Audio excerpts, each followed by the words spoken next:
Нашата следна гостинка е уметник, успешно го спојува и авторската музика, и сцената, и едукацијата. Пејачка, композитор, вокален педагог и универзитетски професор. Утрово разговараме за музиката што ја создава, за пренесувањето на знаењето, и тоа не само во Македонија, туку и надвор од нашите граници, во Народна република Кина, како и за искуствата што ги носи од светските сцени. Добро утро, велиме за Наташа Михапух. Добро утро и од мене, добро утро на сите гледачи на македонската телевизија. Како си ни, Наташа? Ранобудник? Одлично. Ранобудник сум поради тоа што си имам милениче маче, кое што ми е будилник секој божи ден од рано сабајле, така да, така ми функционира секојдневието. Добро. Ајде сега малку да зборуваме за она што те преокупира, тоа е музиката и се она што генерално го споменавме, го работиш во твоето секојдневие, значи авторската музика бара искреност, дали денеска е потешко да се остане свој или да се биде комерцијално успешен? Така некако да почнеме. Може, како би го нарекла ова? Денес е многу поотворена вратата и шансата за добивање информации и пристап на музика која што, да речеме, пред едно 10-20 години не била достапна на пошироката маса како инспирација и како нешто што би ги водела напред. Од друга страна, постоењето на квантитет и постоењето на постојано пласирање на музика е она кое што уметниците ги носи и им дава платформа да се развиваат во многу различни насоки. Би рекла дека останувањето автентичен најмногу треба да има конекција со конектирање со самите себе, ние уметниците, она што го носиме во себе, доколку сме искрени према самите себе, доколку работиме на себе, нема како да се наруши она кое што ни е автентично, она кое што ни е идентитет како уметници, а секако пласирањето на она кое што го работиме или инспирацијата која што ја добиваме, тоа е во денешното време нешто што многу лесно е достапно. Албумот 10 љубови е доста личен проект. Која е неговата главна порака и што представува за тебе денес? 10 љубови? Да. Тоа е едно испевање на љубовта, би го рекла, компилација на 10 песни чија тематика е испевањето на љубовта. За мене е многу значаен проект, бидејќи успеав да дадам еден печат, едно собствено гледиште тука на македонската музичка сцена. Експериментирав со жанрови и со стилови и навистина уживав во тој процес. Беше објавен 2022 година. Го постоеше и во физички копии CD-а кои што се распродадоа одма, за жал немам повеќе копии. И е навистина едно искуство кое што ми отвори врата кон македонската поп сцена, иако јас доаѓам од класичниот свет. Так. Но да, после тоа следеа уште неколку синглови кои што ги објавив и на кои што работев. А сега сум во период на акумулација на нова содржина која што би ја презентирала во блиска иднина, се надевам. Добро, но таа акумулација веројатно многу се работи, се создава во вашето студио, каде што ти твојот сопруг работите, со сопругот Дамир, создавате во Green Room Sound, така се вика. Што се создава таму? Што се акумулира? Пред се, за да се стигне до еден нов стадиум, сметам дека треба да се стекне ново искуство во животот и општо живењето е тоа кое што не гради како уметници, за после тоа животов да го пренесеме и преточиме низ музика, пошто музиката има некаква порака.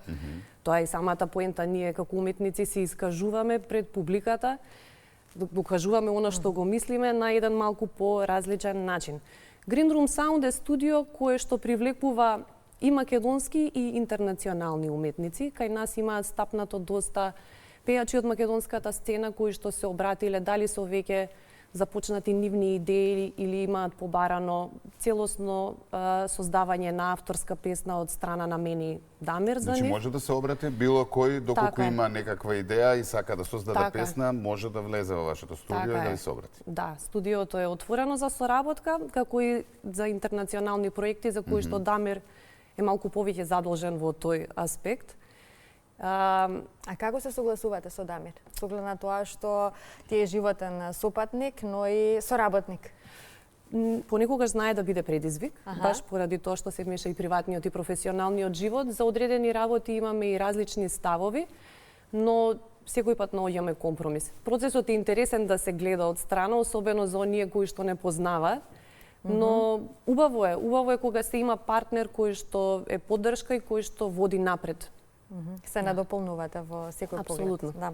Ја разви платформата, за ова би сакал малку да споменеме, бидејќи беше инспиративно и за новите музички имиња и така натаму, како поддршка, Sync with Miha. Miha, Така? Каква беше идејава, како се одвиваше, дали очекувањата ги исполни, дали тоа ќе продолжи? Кому е намената ова техника за вежбање, би кажала, Сето- преку социјалните мрежи? Сето ова започна првенствено со мојот собствен личен развој, затоа што сум амбициозен човек кој што после дипломирањето сватив дека ми е потребно уште знаење и надградба. И откако почнав со работа на самата себе, сватив дека тука на нашите простори ретко кој има кој што ја разбира техниката на пеење од повеќе аспекти и од повеќе жанровски гледишта.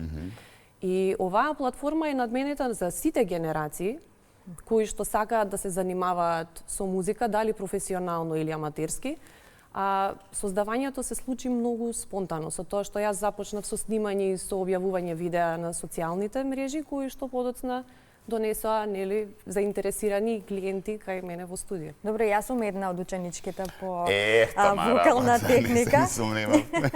Навистина ми помага, тоа е моје омилено хоби, Ненад. Пеење. Да. Браво, Марија. Има ли некој совет што може ева вака јавно да ни го кажеш за некој пејач, без разлика дали станува збор за почетник или пак за професионалец, што треба некоја вежба секојдневно да ја практикува за да се подобрат гласовните можности, односно да се развива гласот, па и да се подобри практиката на вежбање. Главна е конзистентност, главна е упорноста и човек да умее да се ослободи. Психолошкиот момент на блокада, да може што поскоро да се тргне, тоа е еден од најдобрите резултати кои што може, најдобрите нешта кои што можат да донесат резултат. Така, кога сме веќе кај споделувањата на знаењата, јас само сакам да потенцирам дека во Штип предаваш на Музичката академија, колку тоа те исполнува работењето со млади музичари, затоа што сепак ти доаѓаш од друг жанр на музика, поточно од класичната музика и целото твое знаење го пренесуваш секако на младите. Така, од друг аспект. На Музичката академија во Штип предавам джез пеење. Иако започнав со класична музика, јас направив еден осврт, цел круг, би рекла, на запознавање со останатите жанрови, а класичната музика е изненадувачки многу блиска со джезот и во поглед на комплексност и во поглед на начин на интерпретација, бидејќи бара техничка подкованост и слични работи. А работата со млади луѓе секако ме инспирира затоа што од младите може да се научи исто многу. Колку што јас го споделувам знаењето со нив, толку тие ме инспирираат и ме воведуваат во модерниот тек на начин на живење на денешницата. Да се пофати нивната динамика. Апсолутно. Па сметам дека секој кој што создава нешто, кој што е креативен, треба да се одржува во чекор со времето. Така е. Затоа што треба и ние да сме малце дури и понапред од времето да пласираме и некои нови идеи и работи, а младите се огромна инспирација и такако. Така, Инферно ќе ја чуеме за крај. Ти благодариме за одвоеното време и те очекуваме, се разбира, на располагање утринската за се она што имаш да го пренесеш на твојата публика и на нашите гледачи. Ви благодарам. Секако остана уште разговор, но тоа ќе го чуваме за некоја следна прилика. Наташа, ти благодариме секако што беше наша гостинка.